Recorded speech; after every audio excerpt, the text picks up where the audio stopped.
While we were away, we had our 16th lead change of the race, and our 8th different leader, Jeff Bodine, managed to sneak under Neil Bonnet going into turn number 1 and take over the lead, and Cale Yarborough was also able to pass Neil Bonnet.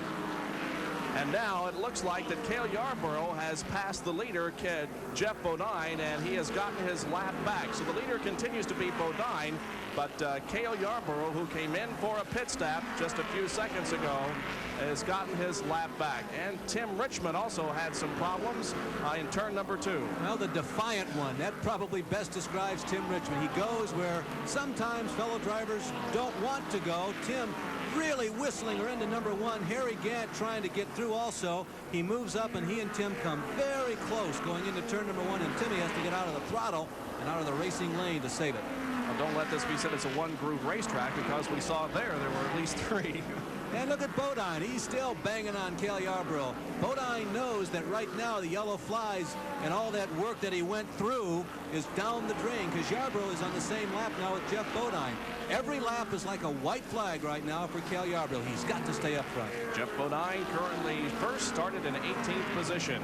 And Bobby Hillin Jr. in car number 8, as we see him going very slowly down through the tri-oval. That car out of power and may cause another yellow. Bobby Hillin, a candidate for Rookie of the Year here in 1983. We might mention we ran down the point standings for you a few minutes ago and observed that Jim Sauter was the leading in the point standings. That really doesn't mean very much, although point standings are considered, but it is a vote at the end of the season that determines the Rookie of the Year recipient. Now, Bobby Hillin Jr., of course, the son of a former Indianapolis-type car owner, Bobby Hillin Sr., but we are told that young Jr. put together this entire operation on his own, including collecting the finances to field this Grand National team. He's moved way down low, out of harm's way, down on the inside of turn number 1. Back up front, there is Yarborough still leading Bodine. Remember, Bodine, the race leader, racking up laps led, and Yarborough a full circle of the racetrack down as Terry Labonte now in jeopardy of losing a lap also to Bodine. So Cale Yarborough leading Jeff Bodine down the backstretch, but the leader of the race is Jeff Bodine at number 88. Now we watch them go through turns 3 and 4 as Ron Bouchard in car number 47 pulls back out onto the racetrack. Ron was one of those involved in the Joe Ruttman crash several laps back, but apparently they've gotten that car fixed, and Ron Bouchard pulls back into competition. Bob, there's some incentive here because the point standings, of course, are very critical to these drivers. Ron Bouchard and his team, the Race Hill Farms team, is a team that's been very concerned with the points over the past 2 seasons. We've had a high rate of cars dropping out here today, and there is incentive if your car is not damaged too badly to get back out, because you still may have a chance to finish up in the top 15, which can provide some valuable points later on down the season. We are very early in the year, and all the points you rack up now could become very important later on down the line. Jeff Bodine, who was last year's Rookie of the Year, is the leader of the Carolina 500 at Rockingham. There was a late model sportsman race here last week on Saturday before it rained on Sunday. Jeff Bodine was involved in a crash during that race on the backstretch. But here in the Grand National competition on this beautiful sunshiny Sunday afternoon, he is the leader of the race. He was 30th at Daytona this year. Started in 2nd position, by the way, the outside pole, and finished 4th at Richmond. He won 2 pole positions in 1982 at the Daytona Firecracker 400 and at Talladega, and he is 33 years of age. Yellow flag coming out. Harold Kinder displaying that bunting as the leader comes to the tri-oval. No information on it yet, Bob. And a very significant yellow it is, because it will now allow those leaders who had not stopped, namely Jeff Bodine and Neil Bonnet, to come in for a pit stop. And we will also be watching to see whether Cale Yarborough comes in. Cale did pit under green, but may also elect to come in for a stop here. The cars race to the yellow as they begin to slow now in the backstretch, and Cale Yarborough crosses the start-finish line here in front of us and catches up with the rest of the field, and now definitely on the lead lap.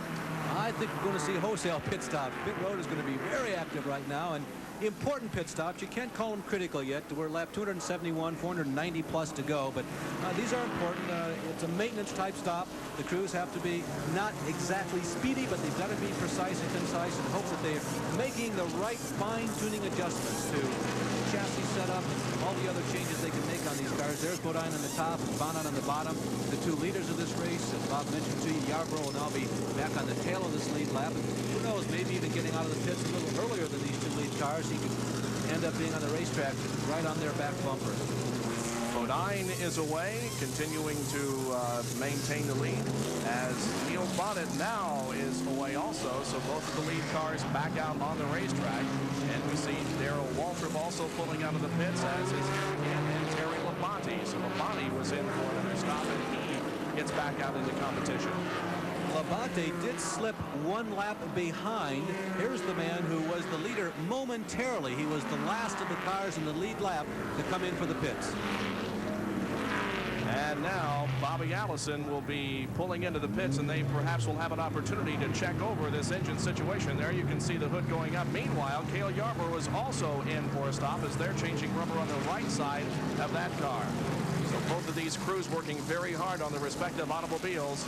Bobby Allison and Cale Yarborough. The hood is up on that Allison car. He has been in now for 20 seconds. They put the hood back down, button it up, and now completing the job of changing the tires on the left side of the car as fuel continues to be poured in. It's a long stop for Bobby Allison, but remember, it is under yellow. Now the jack goes down, although Allison continuing to confer with members of his pit crew. Been in for more than 40 seconds. Now he's away with a stop of almost 44 seconds. Still on the lead lap, Bob. So the field continues to be slowed under caution with 272 laps completed. This is the way they're running. The leader is Jeff Bodine. Second now shown as Darrell Waltrip. We'll be back.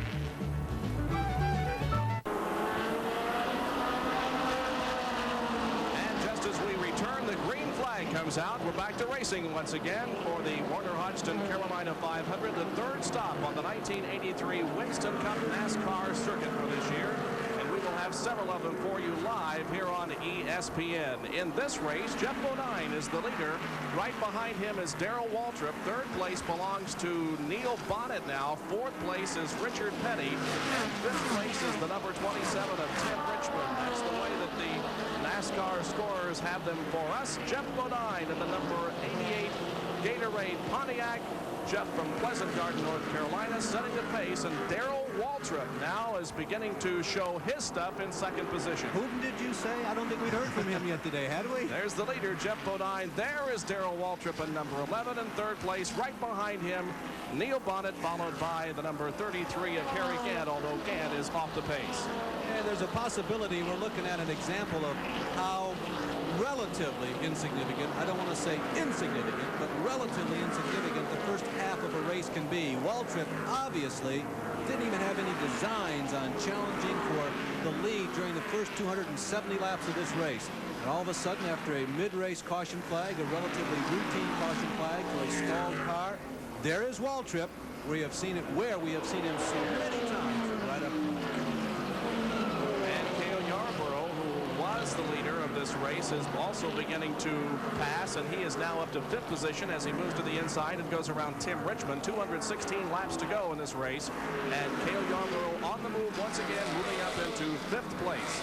Richmond, another of the drivers who has been able through his savvy to stay on the lead lap, although he doesn't appear to have nearly the horses that Yarborough and Bodine and Bonnet have shown. Those three guys appear to have had the fastest cars up to this point in the race, although Waltrip is right up there. There is Yarborough. Remember, Yarborough was a lap down just before the last caution, but he was leading the pack. He was blazing the trail for everybody else when the caution flew. He was able to make his lap up, and boy, he's just storming to the front, moving in on Bill Elliott and a familiar STP orange and petty blue number 43. Well, Bill Elliott is not on the lead lap, so we'll be seeing if Cale Yarborough can pass Bill Elliott, but the car right ahead of Elliott's number 9 is Richard Petty, and he is on the lead lap in fourth position right now. We continue to watch Cale Yarborough down the backstretch, still following that number 9 Melling Oil Pump Ford, driven by Bill Elliott from Dawsonville, Georgia.